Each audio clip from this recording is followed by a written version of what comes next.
Bismillahirrahmanirrahim. Alhamdulillahirabbil alamin wassalatu wassalam ala Rasulillah wa ala alihi wasahbihi ajma'in. Alhamdulillah, kita mulakan kuliah kita dengan baca Ummul Quran Al-Fatihah. Bismillahirrahmanirrahim. Alhamdulillahirabbil alamin.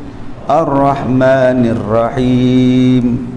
Maliki yaumiddin. Iyyaka na'budu wa iyyaka nasta'in. Ihdinas siratal mustaqim. Siratal ladzina an'amta 'alaihim ghairil maghdubi 'alaihim waladdallin. Amin. Baik, kita melihat hadis yang ke-212. Nabi SAW bersabda, Afdalul a'mali ba'dal imani billahi at-tawaddudu ila nas, rawahu at-Tabrani. Kata Nabi SAW, sebaik-baik segala amalan selepas daripada beriman dengan Allah ialah berkasih-kasihan sesama manusia. Tuan-tuan yang dirahmati Allah, sehinggalah disebutkan kepada kita, la yu'minu ahadukum hatta yuhibba li akhihi kama yuhibbu li nafsihi. Tidak sempurna iman di kalangan kamu sehinggalah kamu ini berkasih-kasihan kepada manusia macam mana kamu kasih pada diri kamu sendiri.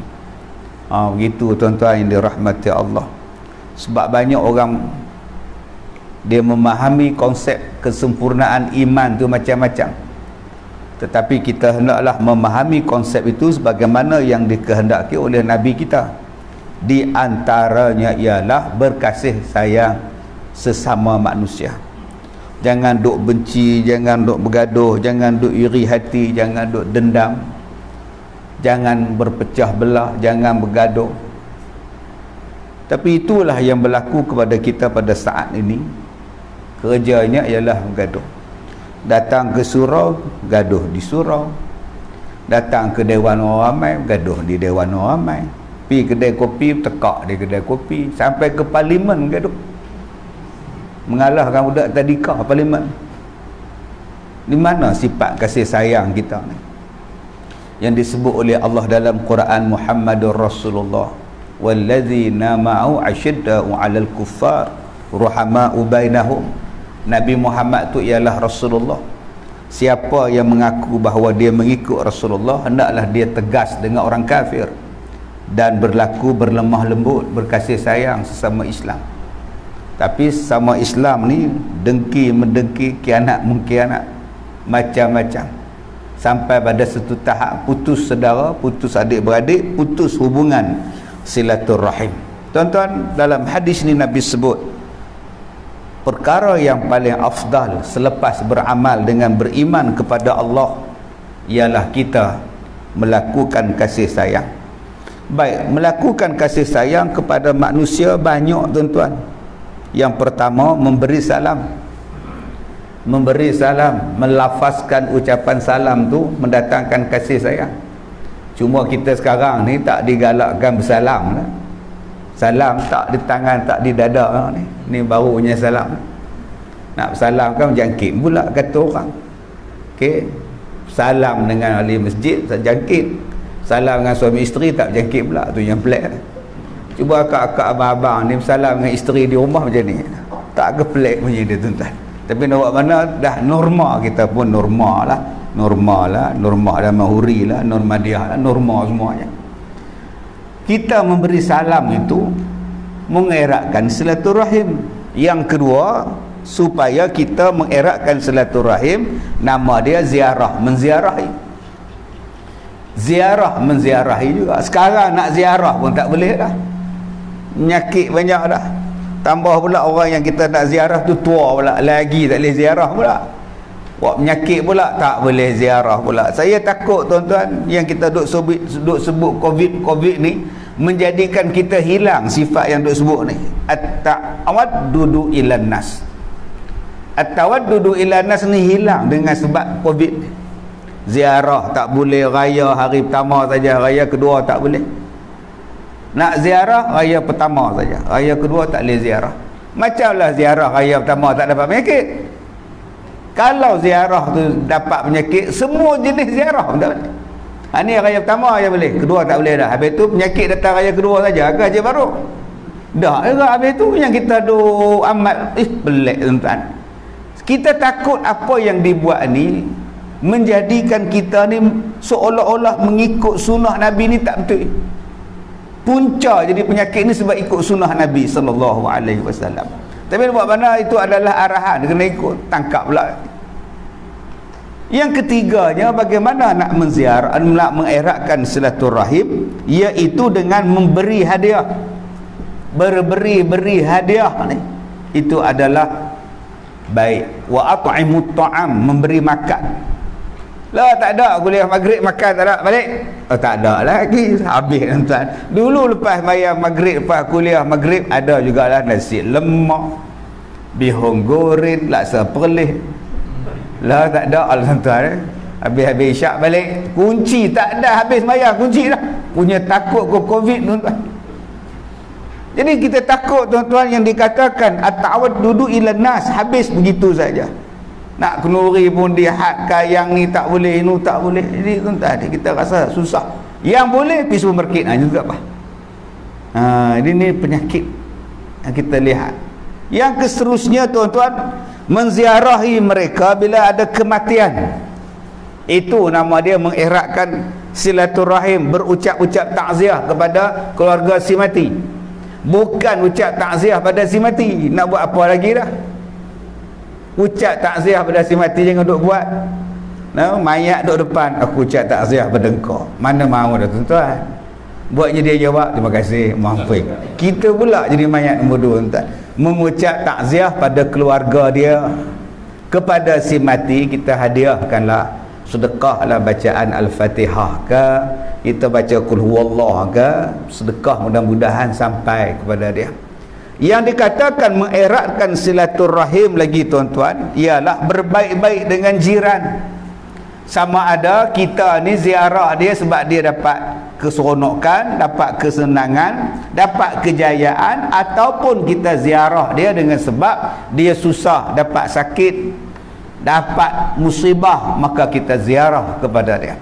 Baik, jadi perkara-perkara itulah yang disebut sebagai at-tawaddudu ilan nas, mengeratkan silaturahim, merapatkan silaturahim. Terpulanglah pada kebijaksanaan tuan-tuan, macam mana yang dikatakan, bagaimana kita nak buat silaturahim makin rapat, makin rapat. Baik, hadis yang ke-212. Baik, hadis yang ke-213. Afdalul mu'minina islaman man salimal muslimun min lisanihi wa yadihi, wa afdalul mu'minina imanan ahsanuhum huluqan, wa afdalul muhajirina min hajara ma nahallahu anhu, wa afdalul jihadi man jahada nafsahu fillahi azza wa jalla. Rawahu At-Tabrani an Ibni Umar. Baik, Nabi SAW menyebut afdalul mu'minin, orang yang sebaik-baik segala orang yang beriman, islaman, daripada segi Islamnya. Siapa dia? Pertama, man salimal muslimun, ialah mereka yang sejahtera oleh segala orang Islam, min lisanihi wa yadihi, iaitu sejahtera daripada kejahatan lidahnya dan kejahatan tangannya. Baik, kita selalu nak menjadi yang paling afdal. Afdal ni tuan-tuan yang paling baik, yang paling utama, yang paling bagus. Siapa yang paling baik, yang paling afdal, yang paling bagus? Nabi sebut yang pertama orang Islam, yang mulut dia, yang tangan dia selamat daripada kejahatan tangan dia dan mulut dia kepada orang lain. Nombor satu Nabi sebut lisanihi, mulut dia. Nombor dua Nabi sebut tangan dia, mulut dia, lidah dia dan tangan dia tidak menjahatkan orang lain. Orang lain rasa selamat daripada kejahatan lidah dan kejahatan tangan dia. Ini adalah orang yang paling afdal, kata Nabi SAW. Okey, tuan-tuan, kita carilah orang yang paling afdal di sisi Allah.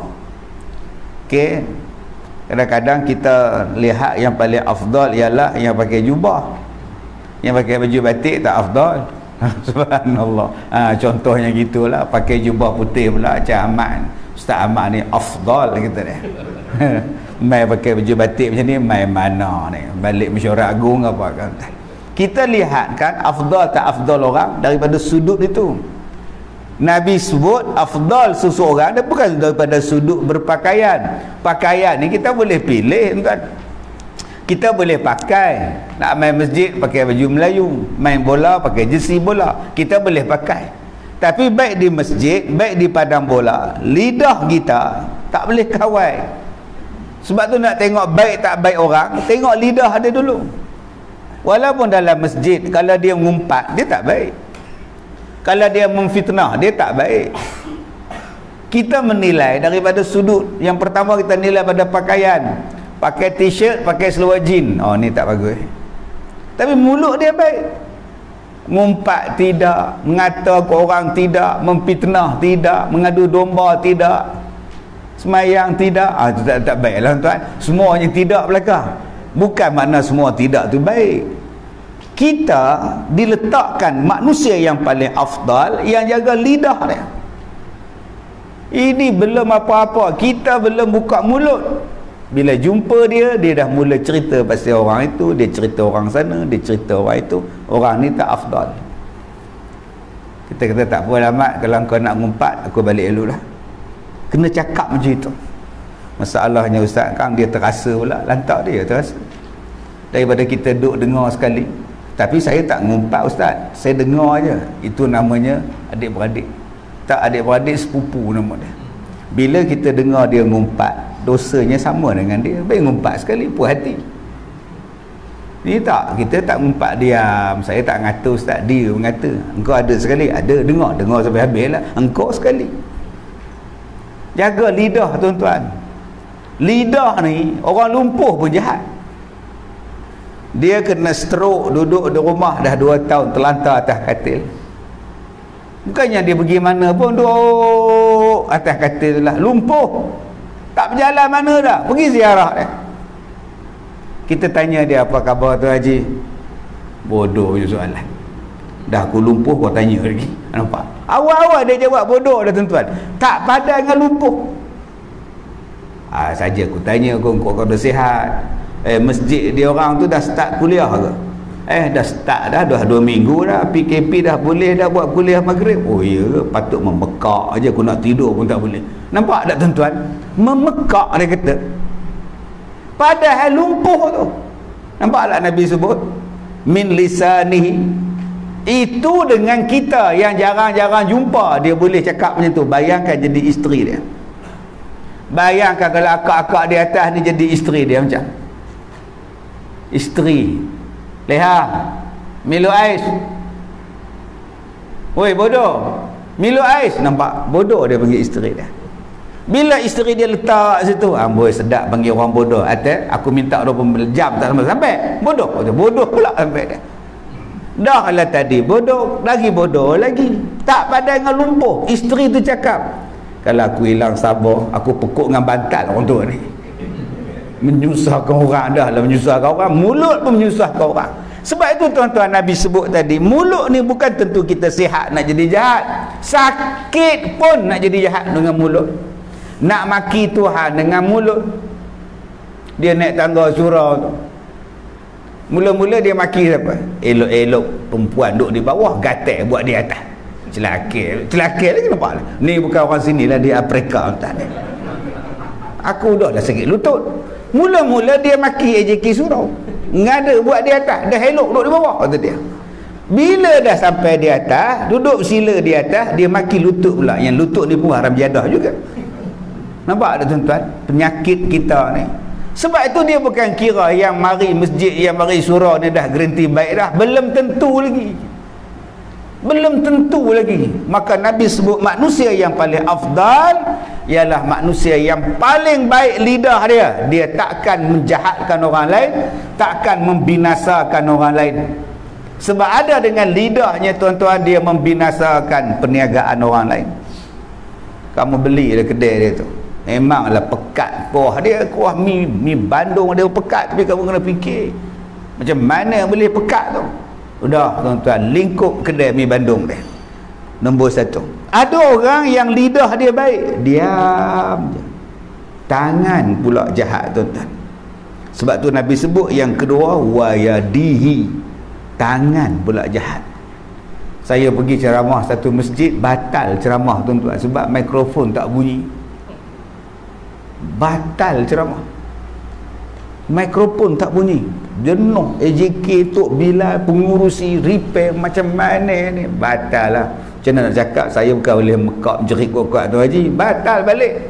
Plan B tak ada. Besok dia orang telefon saya, jawatan kuasa telefon, dia kata, Ustaz, speaker di atas tu orang potong wayar. 4 di atas tu potong wayar. Itu satu kes. Satu kes lagi tuan-tuan, Bilal sama Bilal bergaduh. Dua-dua nak azan, dia tak bagi Bilal tu azan, dia kunci bilik Tok Bilal. Tak boleh azan. Mikrofon semua dalam tu, PA system semua dalam tu. Tuan-tuan nak buat apa tuan? Buat je dia kunci bilik ni. Geril pula. Pergi ke rumah dia, tanya isteri, mana tu Haji? Entah lah, kata ke masjid, kata dia. Masjid apa tak ada. Tuan-tuan, punyalah rajin nak azan sampai dia kunci pintu untuk azan punya bilik. Lah tak boleh buat kuliah maghrib sebab mikrofon tak ada, azan maghrib pun tak ada, apa pun tak ada. Ni yang Nabi sebut jahat. Tu jahat jenis nak baik buat nak semayang, jahat jenis nak azan. Ni jahat yang mulut diam tapi tangan jahat. Ni nama dia apa? Ni nama dia. Nampak? Dia komen macam-macam, dia kutuk macam-macam dalam Facebook, dalam YouTube, dalam komen. Yang ni yang paling jahat sekarang. Mulut dia mana dia cakap apa, tapi fake account. Nama pula macam-macam. Nama macam-macam. Kalau ada bunga, kalau nama orang Jepun, dia buh Jepun. Kalau nama orang Rusia, dia buh Rusia. Buh gambar macam-macam, tulisan macam-macam, menyakitkan hati orang. Maka ini kata Nabi, orang ni tidak afdal sebagai seorang Muslim. Yang paling afdal sebagai seorang Muslim, lidah dia baik, tangan dia baik tuan-tuan. Jadi nombor 1, kita nak jadi baik, Nabi sebut jaga lidah, jaga tangan. Nombor 2 kata Nabi, wa afdalul mu'minina imanan ahsanuhum khuluqan. Nabi kata seafdal-afdal orang yang beriman, akan iman mereka itu ialah orang yang paling baik perangainya, ahsanuhum khuluqan. Tadi lidah, tadi tangan. Nabi sebut pula nombor 2 apa dia? Akhlak yang bagus. Sampai diajar kepada kita siapa akhlak terbaik. Kalau kita nak tengok dalam dunia ni, setiap satu bangsa mengaku dia akhlak baik. Pergi ke Jepun, Jepun kata akhlak dia baik. Mai ke orang Melayu, Melayu kata akhlak dia baik. Pergi ke Indon, Indon kata akhlak dia baik. Pergi ke Tiongkok, Tiongkok kata akhlak dia baik. Dan kita juga orang Islam juga duk puji orang sana, puji orang sini. Dia lupa bahawa Nabi Muhammad itu liutammima makarimal akhlak, diutuskan untuk menyempurnakan akhlak. Bayangkan Rasulullah tu sebaik-baik akhlak, kenapa tak ikut Rasulullah? Awak simpan janggut, ya. Macam mana awak simpan janggut? Adakah awak simpan macam Rasulullah? Rasulullah ada janggut, dia meminyakkan janggut dia, pakai minyak, sikat janggut. Kita janggut, subhanallah tuan-tuan. Nah, Nabi ada janggut tapi Nabi sikat janggut dia, Nabi bubuh minyak. Nabi ada rambut, rambut Nabi cantik sampai sini, Nabi buh sikat, buh minyak rambut dia. Kita Macam mana kamu kata sunnah Nabi ni janggut tak jaga? Tu daripada segi penampilan. Tuan-tuan duduk dalam masjid ni ada akhlak. Ada orang sambil dengar ceramah duk ketip kuku. Ketip kuku bukan dengan pengetik dia, dengan gigi. Dah potong kuku, jatuh atas sejadah ni. Hamba Allah tu pula tak bawa sejadah pada rumah, melekat kat dia ini. Kuku hamba Allah. Itu belum masuk ludah lagi. Sebaik tuan-tuan tingkap tak ada semua pintu. Ada yang meludah daripada surau, daripada masjid kot tingkap cermin. Ludah-ludah tak lepas, melekat kot cermin, meleleh ke bawah. Akhlak tak ada. Rasulullah bila nak mari ke masjid ni wangi tuan-tuan. Kita datang ke masjid orang ramai yang tak pakai minyak wangi. Sebab tu ada orang yang baik hati, dia letakkan minyak wangi dekat masjid. Kita hari ni nak masuk masjid letak hand sanitizer. Dulu letak masjid tu letak minyak wangi, masuk sapu, cantik. Ada yang letak minyak wangi harga RM5, RM3. Bau pening kepala tuan-tuan. Letaklah yang mahal sikit. Dia kata dah letak dah tu yang mahal ustaz. Semalam tak sampai ustaz, hilang ustaz. Ya sudah. Buruk betul perangai tuan-tuan. Orang letak supaya satu masjid boleh jadi wangi, kau cilok pula minyak wangi tadi. Bagus betul tuan. Bukan tuan-tuan, ni cerita ni di Afrika Selatan.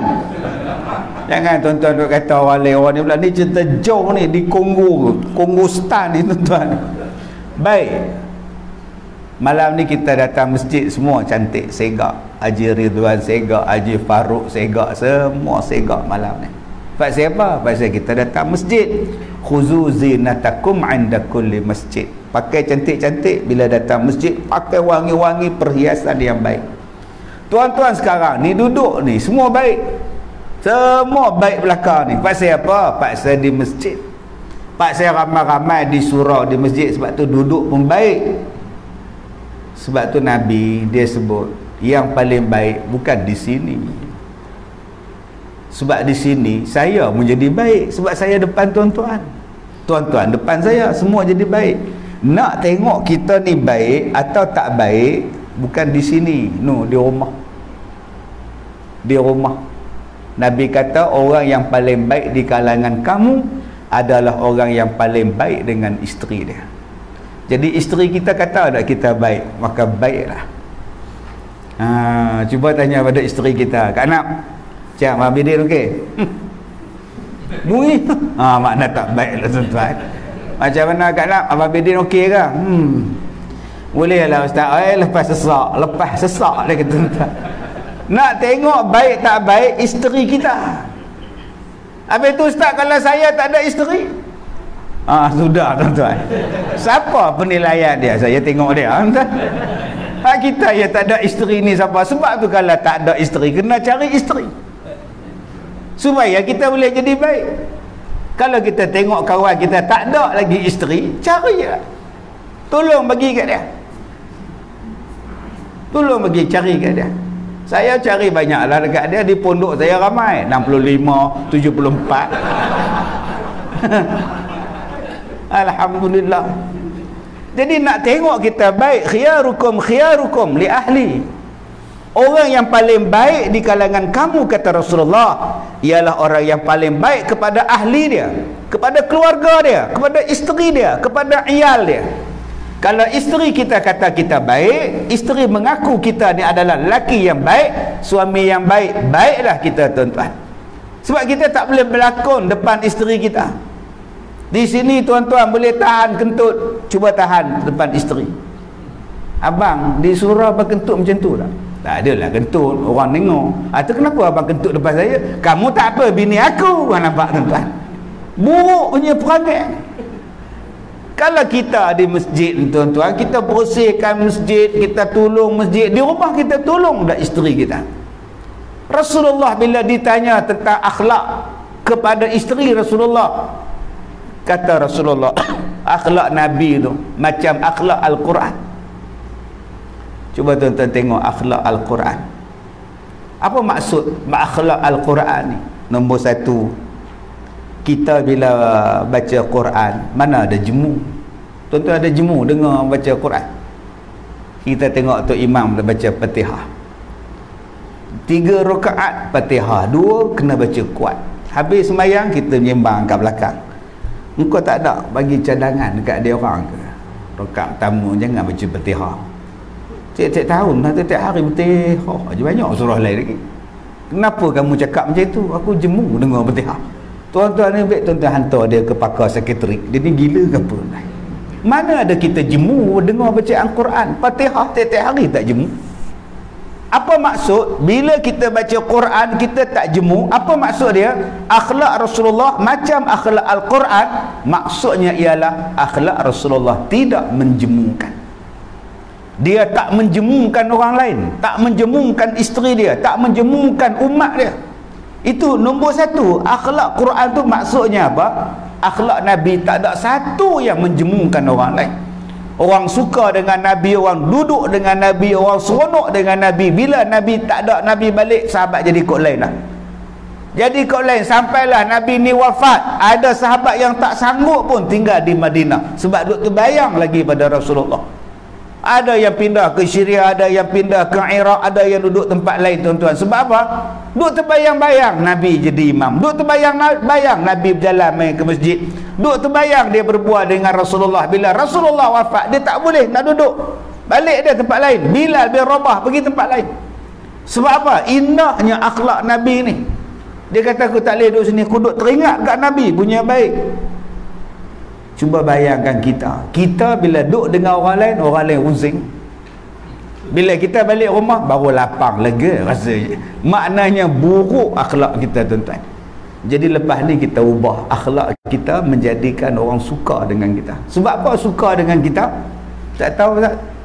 Saya dengan dia tak jemu langsung menyembang dengan dia ustaz. Ada je dia baik dengan saya, tak ada dia menyakitkan hati saya. Yang kedua, akhlak Nabi itu akhlak Quran. Apa dia? Mana ada Al-Quran salah? Tuan-tuan carilah satu ayat ke, satu surah ke yang salah, yang tak betul. Wa in kuntum fi raibin mimma nazzalna ala abdina fa'tu bi suratin min mithli. Kalau kamu ni ragu-ragu dengan Quran, awak bagi satu surah, satu ayat yang macam mana Al-Quran kalau kamu betul hebat. Kalau betul kamu orang yang benar.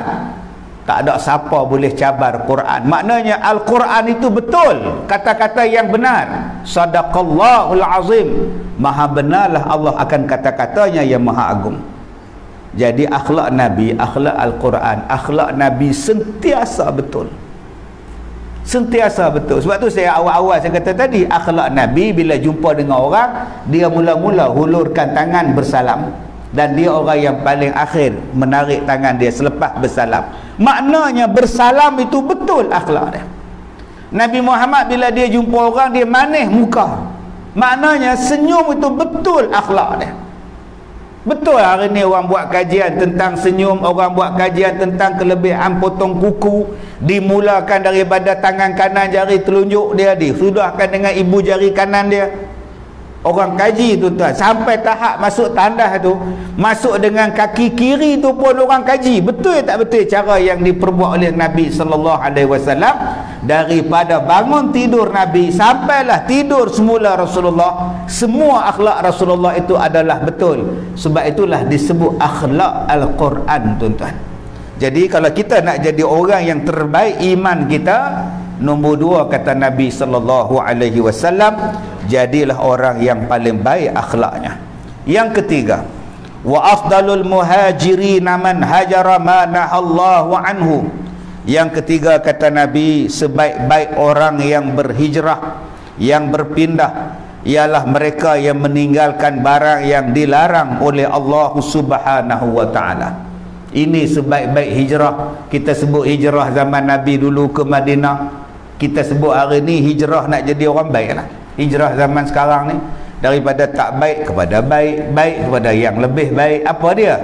Kata Nabi, sebaik-baik hijrah ialah orang yang meninggalkan apa yang dilarang oleh Allah Subhanahu wa taala. Itu dia hijrah. Okey, macam-macam tuan-tuan hari ni hijrah, artis berhijrah, pondan berhijrah sekarang. Alhamdulillah lah, mulai bulan depan saya akan buat program atas permintaan golongan-golongan yang lembut ini. InsyaAllah bulan depan. Jadi kalau tuan-tuan nak join boleh lah. Kalau rasa lembut boleh masuk pergi sekali. Setakat ni dah ada 20 orang dah daftar. Nah, golongan-golongan yang dulu lembut-lembut, yang dah buat apa nama, ada yang dah tukar alat jantina pun dah ada dah. Jadi dia kata dia orang ni nak mengaji balik, nak duduk balik, nak hijrah betul-betul. Saya kata silakan. Okey, ada yang datang jumpa tu tuan-tuan pakai jubah. Yang saya tak tahan tu jubah, tapi bahagian dada tu ada lagi, itu masalah lah. Yang mana faham, tak faham sudah. Laki-laki tapi bahagian dada ni ada lagi, terbonjol ke depan. Oh sudah. Saya kata abang kalau nak masuk kelas besok, ambil serban tu tutup bahagian dada lah.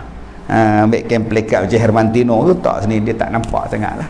InsyaAllah jangan duk pakai tu. Orang lelaki-lelaki ambil surah dia pun kan iman kuat sangat, duk tengok hang lain jantan tak jantan, dia kata dia kau boleh kira apa. Jadi tuan-tuan macam-macam.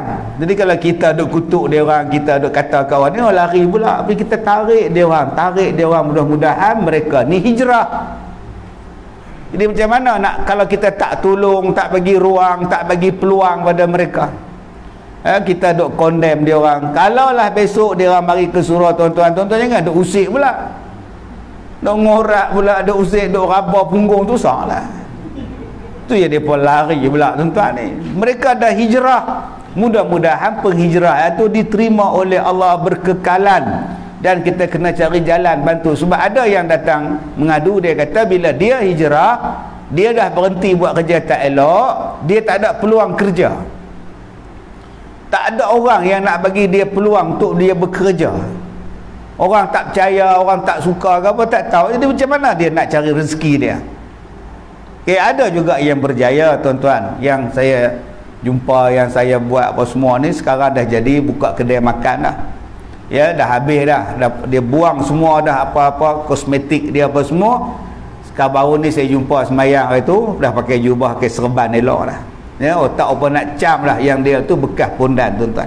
Jadi kalau kita sokong, kita bagi peluang, insya-Allah ya, mereka ni jadi hijrah betul-betul. Dan kita masyarakat ni kena tolong cari jalan macam mana kita nak istiqamahkan untuk diri kita juga, istiqamah supaya kita kekal dalam keadaan baik.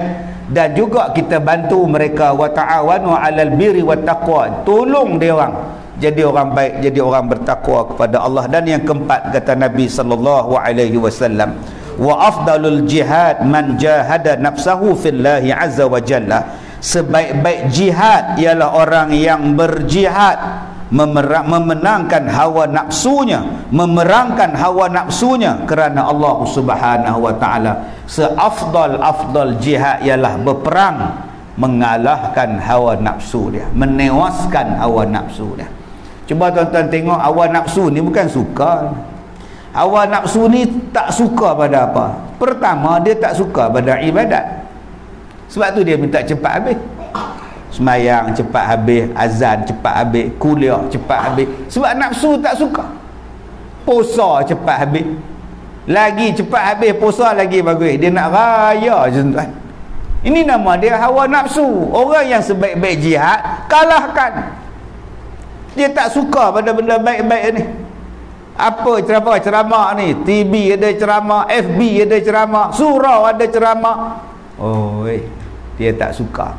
Maka orang yang berjihad ialah kalahkan hawa nafsu tu.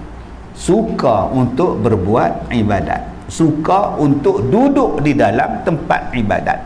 Suka saja tak aci tuan-tuan. Kalau suka tanpa ada galakan. Sebab itu kalau tuan-tuan buka dalam kitab Muhimmah fil Ilmil Hadis, 5 tujuan, 5 ni tujuan kahwin ni tuan-tuan. 5 tujuan kahwin ialah salah satunya menggalakkan kita supaya melakukan ibadat. Sebab bila seorang-seorang buat ibadat tak seronok berbanding dengan berdua, berbanding dengan bertiga, berbanding dengan 4. Macam kita semayang tarawih, seorang-seorang semayang tak seronok. Tapi bila suami jadi imam, isteri kompom seronok. Lagi seronok isteri imam, suami makmum. Lagi seronok suami tuan. Ajaran sesat pula tuan ni. Kita akan jadi seronok kalau pak tu jadi imam, anak-anak isteri dia belakang. Berbeza dengan semayang seorang-seorang. Macam kita puasa sunat, seorang puasa tak seronok, isteri puasa, anak puasa, buka puasa sama-sama tuan-tuan, walaupun puasa sunat dia jadi seronok. Macam kita mari masjid malam ni, kalau datang dengan isteri berdua, jalan kaki berdua, balik sekali lagi pun berdua, lebih seronok daripada duduk seorang-seorang. Boleh faham Haji Ridwan? Ya, Ustaz Hafiz boleh faham? InsyaAllah. Yang mana faham, faham. Tak faham sudah. Yang kedua tuan-tuan, nafsu ni tak suka dalam apa? Nafsu ini tuan-tuan, inna nafs la ammarata bisu, la ammaratun bisu. Nafsu ini menyuruh kita buat jahat. Apa dia nafsu? Nafsu bila sebut saja tentang nafsu, dia akan menggalakkan kita buat jahat. Buat jahat ni terpulang pada kita. Jahat ni sangat luas pengertian dia tuan-tuan. Jahat seorang-seorang, jahat berdua, jahat tiga, jahat ramai-ramai, macam-macam jenis jahat. Dan kerja nafsu ialah menggalakkan kita berbuat jahat. Sebab itu kena cari jalan macam mana nak mengalahkan nafsu jahat ni. Nafsu jahat ni macam-macam tuan-tuan. Okey, kadang-kadang nama dia dengki, kadang-kadang nama dia dendam, kadang-kadang nafsu jahat ni ialah nak melihat orang lain jadi susah. Nafsu jahat ni kadang-kadang suka melihat orang lain bergaduh. Nafsu jahat ni suka, dia suka apa? Dia suka dia tengok orang lain tak buat ibadat. Dia lalu 4-5 kali lalu kat tepi surau ni, naik motor. Bukannya dia buat apa, nak tengok ramai ke tak ramai kuliah. Tu ya. Tak ramai, yes. Dia balik rumah, dia beritahu isteri dia, 3 orang lihau padat muka tadi. Cuba melimpah sampai ke jalan pula. Haram jadah, ramai pula malam ni. Ni nafsu. Nafsu ni tuan-tuan, kalau kita pupuk dia, dia akan menguasai kita. Dan bila dia menguasai kita pada masa itu, hidup kita akan tidak lagi bertuhankan Allah, sebaliknya bertuhankan hawa nafsu. Walaupun pada hakikat dia mengaku la ilaha illallah, tapi dia letak Allah ke tepi, dia letakkan nafsu sebagai dia. Makan dengan penuh nafsu. Kita kata, mat, jaga-jaga kau tu kencing manis mak oi.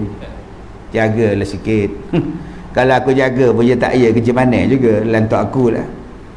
Kau gagal. Kontrol lah.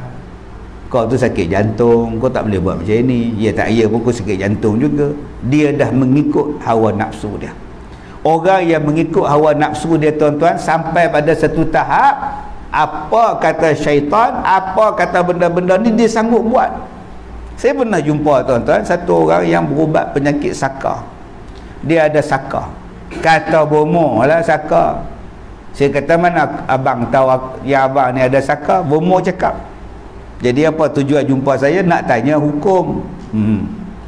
Bomo tu cakap, kalau nak buang saka, saya kena gali balik kubur ayah saya dan ambil kain kapan ayah saya sebesar itu, 4 jari, selebor 4 jari. Lepas tu bagi dekat dia dan dia akan buat ubat untuk saya. Dah bagi belum? Dah korek dah. Dah ambil dah. Dah bagi dah. Dah bagi dah. Apa ubat dia? Dia ambil air, Tok Bomo tadi ambil air, kemudian dia ambil kain kapan, dia baca doa, dia jampi, dia suruh saya minum. Dah minum belum? Udah. Itu datang jumpa saya buat apa? Korek pun udah, ambil kain kapan pun udah, minum air kain kapan pun udah. Buat apa datang jumpa saya? Nak tanya hukum, apa bedah lagi? Sekarang abang pergi ke hospital, cek perut, kok ada bakteria dalam perut tu. Hukum dia haram lah. Haram. Satu syirik, satu menjatuhkan maruah si mati dalam kubur, satu kau percaya pada bomo, satu berapa banyak dosa abang buat ni. Kenapa yang abang jadi macam tu? Sebab abang tak nak mengalahkan hawa nafsu. Ini sesat. Tolak. Tolaklah. Saya ni kalau tuan-tuan, kalau saya cerita pengalaman apa yang saya jumpa, boleh buat filem. Ada satu pelajar sekolah agama, dia kata, ustaz, dia tiap-tiap malam kena rogol dengan jin. Biar betul ke? Atau apa je masalah sekarang? Saya mengandung anak jin. Oh ya. Atau saya nak gugurkan kandungan ni ustaz. Bukan anak jin. Jin apa? Ada orang Melayu, ada orang manusia nama jin. Banyak tuan-tuan. Tu pun jin juga. Nama jin. Oh, jin. Jin juga tu. Jangan main-main. Allah, tuan-tuan oi. Dia buat projek, bila mengandung dia kata jin yang rogol dia. Yang saya seronok, mak dia percaya, bapak dia pun percaya. Itulah katakan ustaz oi. Kesian ke dia lah, jin datang rogo dia kan, tengok saya, tengok anak, tengok anak dia. Jin apa abang oi? Jin rambut hitam lah. Jin jambui nama dia. Kamu buat projek, kamu mengandung, kemudian bila mengandung salahkan jin. Jin pula cakap, tak pasal-pasal orang pula kena. Jin pula marah tuan-tuan. Jin kata aku tak buat apa, cuma jin tu tak boleh cakap je tuan. Allahu Akbar tuan-tuan oi. Ya, sebab tu Nabi dah sebut pada kita kan, ada 3 benda yang perlu disegerakan. Pertama, solat. Masuk waktu sembahyang. Jangan tangguh-tangguh. Bila tangguhkan tinggal. Bila tangguhkan rasa seronok pula tak sembahyang, akhirnya lambat. Masuk isyak sembahyang. Masuk maghrib sembahyang. Tak payah tengok bola lah, tengok Piramli lah, teater legenda lah apa, tak payah. Sembahyang dulu. Sebelum masuk waktu tutup kedai sekejap 15 minit. Habis sembahyang buka balik kedai. Nombor 2 kata Rasulullah, mayat bila dah siap. Mayat bila dah siap kebumikan. Apa lagi nak tunggu? Nak nunggu ustaz apa nama anaknya belum sampai Kuala Lumpur ustaz. Nak nunggu anak dia pada New York ustaz.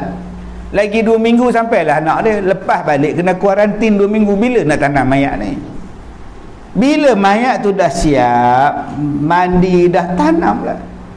Apa lagi nak nunggu-nunggunya lagi, menunggu apa lagi? Yang boleh tunggu dah ada sebab. Yang lain-lain ni tuan-tuan, tak payah. Ada mayat meninggal 10 malam. Ada orang yang meninggal 10 malam, 3 petang belum mandi lagi. Saya ziarah dia, ingat ke dah ke bumi dah? Tanya orang kampung, dah ziarah dah ke bumi? Belum ya ke? Oh, sempat saya pergi pukul 3 petang daripada 10 malam. Tanya pada anak dia, kenapa tak mandi? Tukang mandi mayat hari ni ada 3 mayat. Bapak saya jatuhnya last sekali.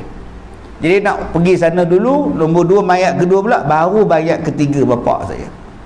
Saya tanya, apa tu, kenapa anak beranak tak mandikan? Kami tak pandai ustaz. Pandai tak mandi hadas besar? Pandai. Anak dah 5 ustaz. Kalau gitu pandailah mandi mayat. Macam mana kau mandi hadas besar, macam itulah kau mandikan mayat. Itulah macam mana, serupa je, cuma kita mandikan pada orang. Bukannya susah. Tak ada bidara, tak ada sintuk ustaz, tak ada apa lama semua. Tu kau pergi carilah kapur barus lah. Kedai mamak depan tu minta kapur barus. Senang je mandi mayat ni. Tapi orang rasa takut sebab tak berani buat. Mandi yang paling senang ialah mandi mayat. Kalau mandi budak, dia melawan. Mandi budak kecil, masuk air sabun dalam mata, budak tu menangis. Mayat mana dia menangis? Tolak dia ikut, angkat dia ikut, kangkang dia ikut, tekan perut dia ikut.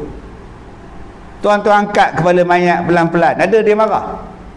Apa main-main kepala? Ada mayat cakap macam tu tuan-tuan? Tak ada. Habis tu yang nak tunggu tukang mandi mayat tu pasal kesian pada orang mati ni. Yang ketiga, perkara yang perlu disegerakan ialah anak perempuan bila dah ada kufunya, bagi jalan. Ni zaman sekarang ni, anak perempuan dah ada kawan, dah ada kufu, dah bagi nikah. Dan tuan-tuan kalau nak nikah zaman ni lah paling jimat. Sekarang lah tuan-tuan. Kalau dulu jangan, satu kampung kena jemput. Sekarang tak payah lah, senang.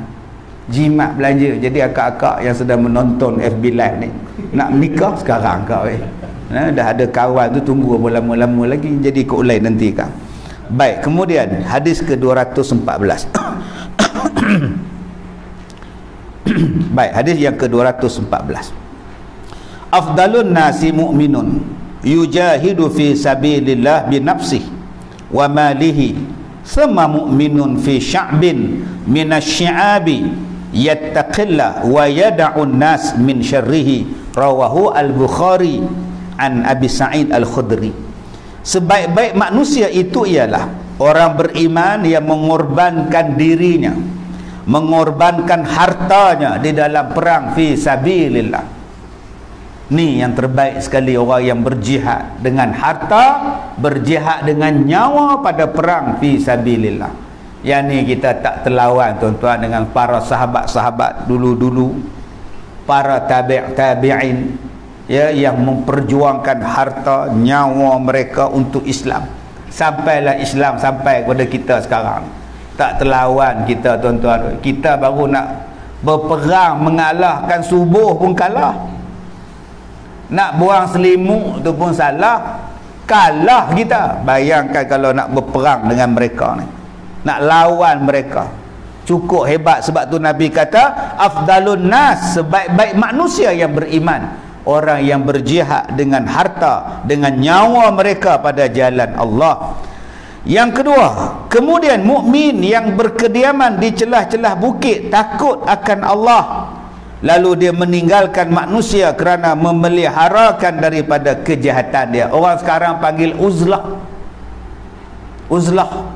Dia duduk celah-celah bukit tu, dia tak campur dengan orang lah. Duduk atas bukit tu buat hal dia. Orang Melayu kita sebut uzlah lah. Zaman Nabi dulu kita kata khalwat, bukan khalwat. Orang Melayu faham khalwat. Khalwat duduk di hotel dalam semak, tu khalwat. Nabi buat dah. Nabi tak suka tengok orang-orang di Mekah yang bertawaf dalam keadaan telanjang, yang di sekeliling dengan Kaabah tu penuh dengan berhala. Nabi tak sanggup tengok. Nabi naik atas Gua Hira, duduk sana beribadat kepada Allah. Sebab apa? Tak nak campur tentang kemaksiatan jahiliah di bawah. Sebab tu hari ni saya banyak jumpa tuan-tuan golongan-golongan ini yang duduk bertapa. Bukan bertapa lah, kita kata beruzlah. Duduk seminggu, hari Sabtu dia pergi, hari Khamis dia balik, sebab nak sembahyang Jumaat besok. Dia duduk tak campur dengan orang. Okey, saya tanya pula macam mana dengan makan minum anak isteri je mana? Dia tinggal lah baramah. Ni saya jumpa di Kedah, satu orang tua, umur saya agak dalam 70 lah. Dia seminggu sekali pergi dulu uzlah, tak campur dah. Itu dia faham beruzlah cara dia. Saya tanya duduk mana? Kata ada satu dusun dia, kebun dia duduk tapa macam cerita ada didu Badur berhai pendek, ya sulung tu tak ingat cerita duduk tapa. Tapi dia taklah tapa duduk pegang nasi sampai jadi beras tu, bukan macam tu. Dia dengan amalan dia, dengan zikir dia, kita panggil tarekat dia. Yang ni saya jumpa di Kedah orang macam ni. Baik, adakah kita nak tinggalkan isteri kita, kampung kita macam tu? Taklah disuruh dah, tak jadi wajib dah. Tetapi yang uzlah zaman sekarang ni apa? Ni dia kata duduk di celah-celah bukit, meninggalkan benda-benda kemaksiatan, memelihara daripada kejahatan. Tuan-tuan yang dirahmati Allah, kalau tuan-tuan duduk celah-celah bukit, celah-celah gunung, paling mudah tuan-tuan duduk dalam terowong lah. Benda yang kita takkan dapat, apa dia? Apa benda yang kita takkan dapat? Yang kita takkan dapat di celah-celah bukit tu tuan-tuan, atas-atas bukit tu, yang kita takkan dapat, dia nama dia frekuensi, nama dia. Televisyen tak dapat, radio tak dapat, ni frekuensi telefon pun tak dapat. Sebab tu ada orang-orang faham yang dikatakan duduk di celah-celah atas bukit, atas gunung tu, apa pun tak dapat lain tuan-tuan. Maksudnya apa? Di rumah dia tak ada benda-benda ni yang kita sebut tadi. Dia tak tengok benda-benda tu, walaupun dia duduk di rumah dia, dia duduk dalam kampung dia, tapi tak ada benda-benda yang saya sebut tadi dalam rumah dia. Kalau dia ada handphone, ada, tapi handphone bodoh. Ni nama dia handphone pintar. Hak saya pegang ni smartphone. Dia tak ada smartphone, dia cuma ada telefon bodoh, 3 sekupang. WhatsApp tak ada, Internet tak ada, Facebook tak ada, Instagram tak ada, apa pun tak ada. Handphone dia tu pun ikatkan getah. Buat anak dia telefon, buat dia nak telefon isteri dia, nak beli lok apa. Yang tu ya. Facebook apa pun tak ada. Yang hari ni orang pakai jadi jahat, membaca benda yang jahat sebab dia ada binatang lain. Yang tuan-tuan duk dengar benda viral, benda yang tak betul, kita kata betul. Benda fitnah, kita kata betul. Benda yang jahat, kita kata baik. Sebabnya tu, serupalah dengan yang kita sebut tadi. Television misalnya. Mata kita punya baik baca Quran, mata punya baik semayang, baik je. Balik ke rumah, dia tengok cerita Mak Saleh. Tengok cerita Mak Saleh pula, duk pakai spender saja. Mata kita jadi jahat tang situ. Lama-lama bila tengok orang pakai macam tu, kita jumpa dekat mana-mana, dah jadi biasa dah. Sebab tiap-tiap hari duk tengok dalam filem dan drama. Sebab tu ada tok guru, tuan-tuan, rumah dia TV apa pun tak ada. Dia bukan menolak kemajuan, tapi dia baca hadis ni. Dia kata manusia hak jihad, hak bagus siapa dia? Yang benda tu dia seolah-olah dia tu duduk di Manjui, duduk dalam rumah dia, tetapi seolah-olah dia duduk atas bukit. Boleh faham maksud saya? Dia tak ada apa pun, tuan-tuan. TV pun tak apa, tak ada. Radio pun tak ada, apa pun tak ada. Sampai hari raya bila dia pun tak tahu, tuan-tuan. Punya tak ada maklumat untuk dia. Orang macam ni selamat daripada dosa. Kita hari ni lepas je semayang, benda nombor satu kita buat apa? Handphone. Dulu lepas kita semayang, nombor satu kita buat cari tasbih. Saya pergi semayang di parit, tasbih ni duduk tempat-tempat depan sekali, depan sejadah. Habis salam je, ada pula tukar lempar tasbih. Oh, sambut pula, subhanallah, subhanallah. Habis dia orang berzikir, dia lempar balik ke orang yang mula-mula tadi, tuan. Jenuh sambut pula sama Allah tu. Dulu mula-mula kita buat lepas habis semayang ialah berzikir. Sekarang habis semayang, mula-mula kita buat apa? Lunjuk kaki ke depan, kaki kanan lunjuk ke depan, sengekkan sikit punggung, tangan seluk. Kita ingat ambil tasbih, oh handphone. Yang tu dulu dia tengok, tuan. Nampak tak? Hari ni yang Nabi sebut. Sebab tu Nabi kata, kalau kamu nak selamat pada satu zaman, seolah-olah kamu ni duduk atas bukit, apa pun tak dapat. Duduk atas bukit ni, tuan-tuan, dapat apa ni? Walaupun atas bukit mesti dapat lain, tapi dia tetap tak dapat. Macam dulu-dulu kita masuk terowong menora tu, mana ada dapat lain? Radio mati gitu je. Masuk 2-3 tapak ada lagi, mai tengah-tengah tak ada apa. Sebab tu Osama bin Laden ke Saddam Hussein ke, dia menyorok di mana? Dia menyorok atas bukit, dia menyorok dalam tanah. Sebab apa? Sebab satelit tak boleh cari dia. Sebab orang Amerika tak boleh cari dia. Mana Saddam Hussein? Mana Saddam Hussein? Jenuh cari, tuan-tuan. Rupanya dia menyorok dalam tanah. Habis tu macam mana tentera Amerika jumpa? Kawan dia bagi tahu Saddam Hussein kat situ. Maknanya, tuan-tuan, teknologi tak boleh bagi tahu, tapi yang boleh bagi tahu siapa dia? Teknologi lidah. Yang tu yang jahat. Kawan makan kawan, mati Saddam Hussein kena gantung. Dia tak cari tempat lain, dia tak duduk tempat lain. Saddam Hussein menyorok dalam lorong tikus, dalam tanah, celah-celah bukit dia duduk. Sebab Nabi kata dah, sampai satu zaman nanti, celah-celah itu yang kamu akan selamat. Maka setengah orang faham pada hadis ni, dia duduk muslah macam saya sebut awal-awal tadi. Dia duduk atas bukit, dia berkhalwat, dia tinggal anak isteri dia, dia duduk macam tu. Dia tinggalkan masyarakat pula, dia abaikan masyarakat pula. Bila kita faham betul-betul, rupa-rupanya kau hiduplah dalam kampung kau, kau duduklah dalam keluarga kau, tapi kau tidak ada dengan teknologi. Dan sekarang, tuan-tuan, teknologi di mana-mana pun dia ada. Dan kita tak boleh lari daripada menghebohkan diri kita berada di mana dengan adanya benda ni. Dengan adanya benda ni, tuan-tuan pula duk sign, duk daftar macam-macam menggunakan benda ni, lagilah maklumat, tuan-tuan, ada di mana-mana saja. Hari ni bank dengan online, semua sini. Nak masuk kedai pun macam ni. Masuk kedai hari ni tak tulis macam masjid dah, semua pakai scan gitu ya. Semua guna teknologi ni. Salah satu benda yang dapat daripada COVID-19 ni, tuan-tuan, ialah mendedahkan semua orang kepada teknologi.